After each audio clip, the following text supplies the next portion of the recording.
En el siguiente video se interpretará la película We and I Did to Talk About Kevin. Tenemos que hablar de Kevin es una película estrenada en el Festival de Cannes 2011 que se basa en el libro homónimo de Lionel Shriver.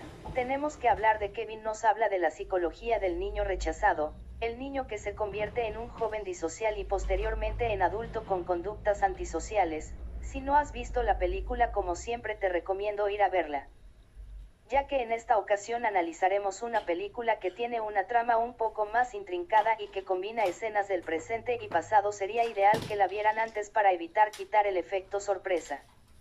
Nuevamente les recuerdo, un análisis psicológico es una interpretación subjetiva ya que busca un poco aterrizar teorías de índole psicológico pertenecientes a diferentes corrientes. Asimismo, en el análisis se involucran factores de preferencias personales, es decir, puede que yo hable de cierto tema y omita otro y no necesariamente se estaría hablando de que otro análisis es erróneo.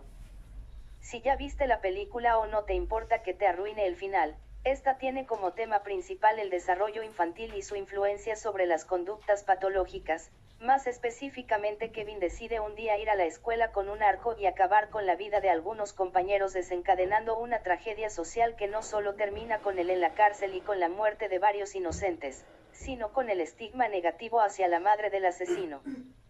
Durante la película nos hablan de cómo fue la crianza de Kevin, lo que nos permite entender un poquito más su psicodinámica y sobre todo entender la película de este tema que parece de película pero es cada vez más común.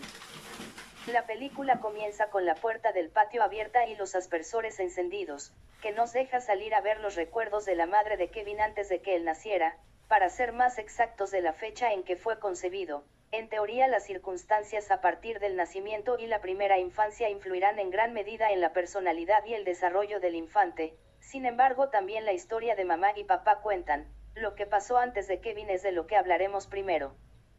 El recuerdo es lo que parece ser una tomatina, este evento que ocurre en Valencia, España, una vez al año, el que las personas se lanzan tomates. La escena, a decir verdad, se ve agresiva, cruda, impacta al color rojo y el éxtasis en el que la mamá de Kevin se envuelve, como si fuera sangre y ella la hubiera emanado, como si ella fuera la asesina desde un principio por haber traído a Kevin al mundo, la que agredió. La escena culmina con un sonido de parto y después nos presenta el desenlace de la vida de Kevin, en decadencia y tomando pastillas. Al salir de casa, Eva descubre que pintaron de rojo su fachada y su carro. Vemos después una escena de cuando Kevin es ya un adolescente y a su hermana Celia con un parche en el ojo. Claramente vemos como Kevin en el fondo de todo es un reflejo de mamá, simbólica y literalmente. Una de las acciones que en el desarrollo pueden desencadenar este tipo de personalidades es la crianza agresiva o el rechazo materno. No vamos a echar culpas a mamá. En todo acontecimiento van a existir tres componentes importantes. 1. El componente genético. Hay niños que van a tener mayor predisposición genética a la agresión. 2. El desarrollo y el entorno al que el niño se vea expuesto, de forma que niños expuestos a la violencia generan por lo general violencia o por el contrario la evitan. Y 3. El factor personalidad. Dos niños pueden tener un mismo entorno, los mismos padres y aún así reaccionar diferente. Es lo que vemos en situaciones como la que ocurre en la película, cuando un joven entra a atacarlos. Algunos intentarán huir, otros tendrán reacciones defensivas y solo se tirarán al suelo y alguno otro intentará detener al atacante. O es también ejemplo de este punto el hecho de que la hermana de Kevin, Celia, tiene una personalidad diferente, simpática y alegre, de padres afectivos, de este vínculo que con Kevin no se logra desde el inicio. Eva está intentando reconstruir su vida tras el incidente, sobreponerse. Vemos cómo le informan la noticia derrumbando por completo lo que es una importante publicista, y como ahora tiene que conformarse con un trabajo en el que no les importa su pasado. El refrán dice: cría cuervos y te sacarán los ojos. Eva se tiene que tragar todas las consecuencias de la masacre de Kevin, y aunque le intenten ayudar, ella se cree culpable. Después de todo, su hijo es un asesino. Algunas conductas antisociales pueden generarse a partir del deseo de venganza.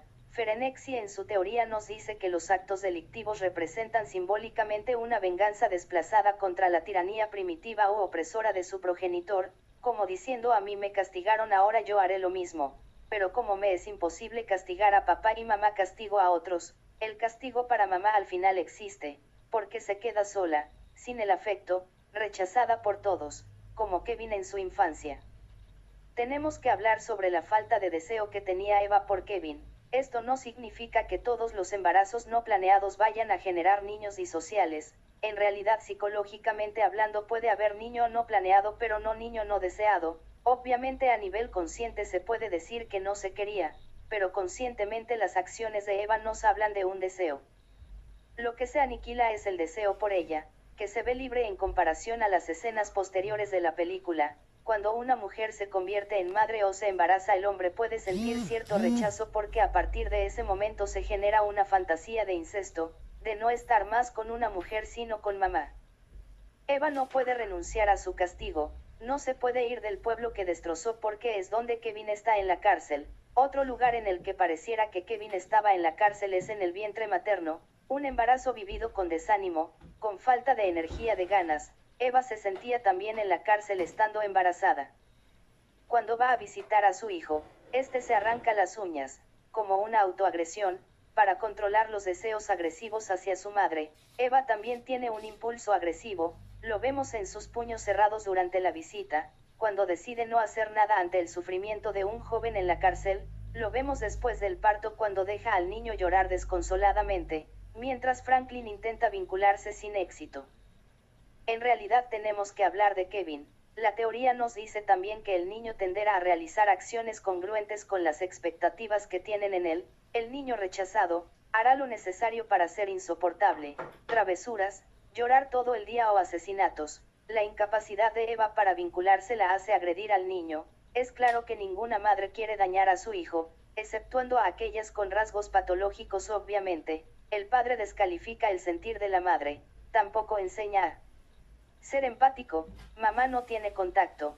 De no ser por el afecto que entrega el padre, Kevin tendría otro tipo de conflictos. No se habla de gravedad porque finalmente es igual de grave una esquizofrenia que un asesinato. La diferencia está en el compromiso de la personalidad, del yo, del contacto con el mundo. El rechazo es percibido por los niños, claro está, pero algunos reaccionarán desarrollando una personalidad débil mientras que otros se volverán manipuladores con la finalidad de controlar el rechazo. Melanie Klein encontró que los niños con tendencias asociales y antisociales eran quienes más temían a la posible retaliación, el castigo de sus padres. No es la debilidad del superior, sino la abrumadora severidad de este la responsable del comportamiento característico de personas asociales y criminales. Padres demasiado estrictos o que esperan demasiado para la etapa del desarrollo del niño, generarán en el niño la fantasía de que si no lo logran serán castigados, culminando con una proyección de la fantasía persecutoria. Específicamente en las cuestiones de crianza es importante aclarar que un exceso de frustración o una falta de gratificación es lo que se deberá evitar. No es que haya una forma perfecta de crianza que garantice que no se vaya a desarrollar ningún rasgo patológico, porque en esencia todos presentamos rasgos, hábitos, manías que no son del todo sanas. Tenemos que hablar de Kevin. Eva recuerda a Kevin diciendo siempre no, pero seguramente Kevin recuerda igual a Eva, que se ve atormentada por los fantasmas, que son niños disfrazados, pero al final es la carga emocional, como estos fantasmas Kevin atacaba, con la constante desaprobación del marido que no castra, que deja a Kevin hacer lo que quiera pasando por encima de las opiniones de Eva. La personalidad psicopática es también común cuando no existe una instauración del superior, cuando no se enseña el bien y el mal. En este caso Franklin ignora el mal y mamá no explica que está mal. Cuando no se instaura el superior se crea además una personalidad narcisista, cree que todos están a su disposición y que todo lo que hace está bien, cree además que no necesita de otros y tiende a cosificar a las personas. Kevin durante la infancia presencia la escena primaria, que es este primer acercamiento a la sexualidad que se produce cuando el niño ve a sus padres tener relaciones sexuales. Por lo general esta escena se vivirá de forma traumática. Kevin se enoja con mamá porque parece que daña a papá en esta escena, la castiga dañando el objeto, en un desplazamiento, lo que quiere dañar es a ella pero daña aquello que representa su personalidad. La manipulación busca siempre controlar el afecto del objeto. Es lo que hace el niño durante el control de esfínteres o la conocida etapa anal. Cuando logra retenerse le celebra y expulsa las heces como castigando a mamá. Mamá reprocha y no logra contener. Le rompe el brazo en medio de la desesperación generando angustia ante la posibilidad de que Kevin hable. pero Kevin ahora sabe cómo conseguir aprobación, el afecto sin embargo no lo puede conseguir, pues Eva se disculpa por mera culpa.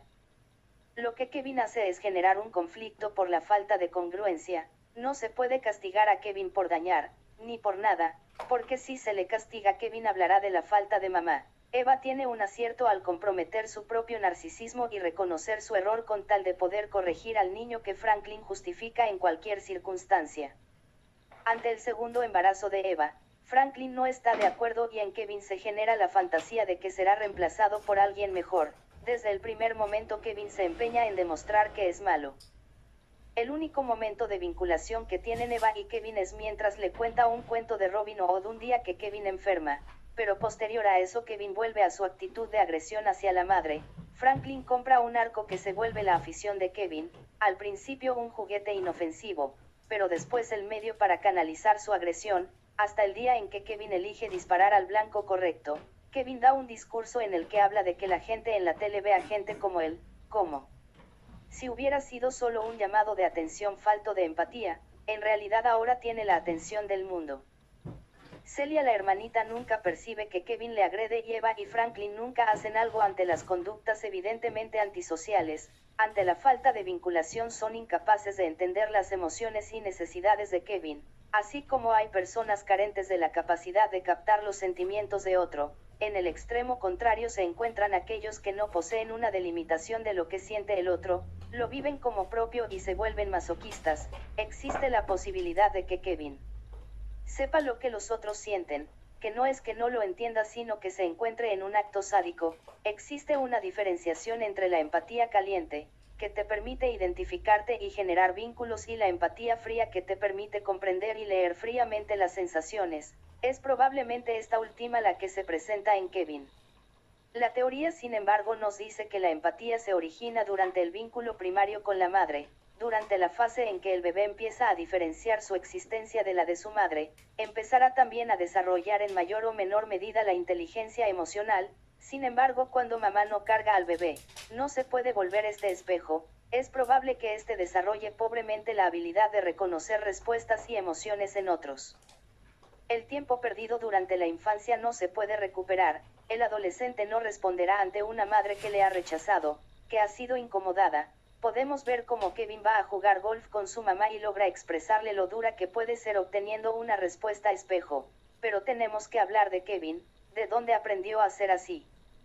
La persona con personalidad antisocial se identifica por algunos rasgos como son la capacidad de actuar jovial y encantador, de adular, de manipular. No es de extrañar que siempre digan que el asesino era un buen vecino. El sujeto con trastorno antisocial, porque no se debe etiquetar a la persona, se caracteriza por una tendencia a quebrantar la ley y poner en riesgo la seguridad, a mentir, a pelear, a no mostrar culpa, a ser arrogante. Probablemente en ese momento Eva identifica que su hijo no está bien, porque intenta saber qué más hace de su vida, consiguiendo el castigo correspondiente por invadir su privacidad.